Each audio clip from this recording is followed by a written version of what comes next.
નમસ્કાર. આમ તો અવારનવાર કોઈ પણ વાત લઈને આપની સમક્ષ આવતો હોઉં છું. ઘણી જગ્યાએ હમણાં ખૂબ જ મોટા પ્રમાણમાં વરસાદ પડ્યો છે, ત્યારે સાવચેતીના ભાગરૂપે ખાસ જાણવા જેવી બાબત છે કે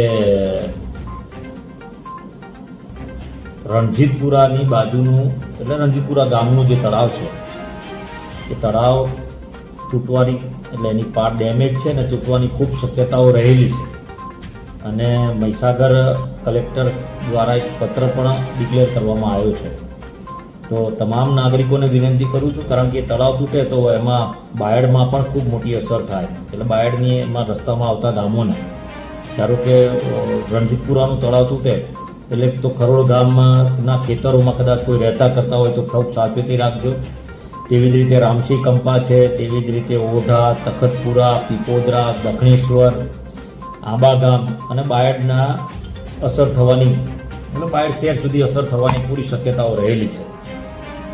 તમામ નાગરિકોને વિનંતી કરવાની કે આજે ગામોના નામો બોલ્યો છું, એ ગામો ખૂબ સાવચેતી રાખે કે આ કોઈ ખેતરમાં રહેતું હોય તો સાવચેતીના ભાગરૂપે પણ તકલીફ લાગે તો એવી વ્યવસ્થિત જગ્યા ઉપર આપ રોકાવા જતા રહો.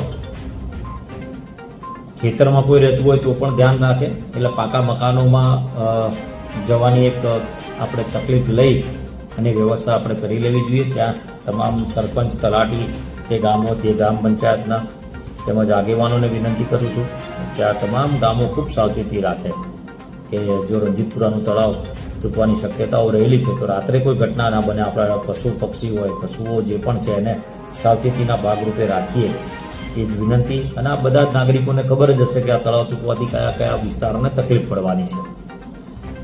ફરીથી આપ સર્વને કહું છું કે ખૂબ કાળજી રાખવી જીવનની અંદર ખૂબ જરૂરી છે.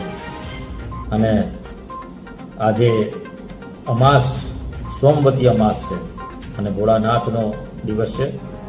મારા વિસ્તારના તમામ લોકોને સુખી અને સમૃદ્ધ રાખે તેવી તમામને શુભેચ્છાઓ આપું છું. ને આવનારા સંકટો ભોળાનાથ સહેલાઈથી ટાળી દેશે એવી મને પૂરો વિશ્વાસ છે અને એમને મારી પ્રાર્થના પણ છે. અસ્તુ. ભારત માતા કી જય. જય જય ગરવી રુદ્રા.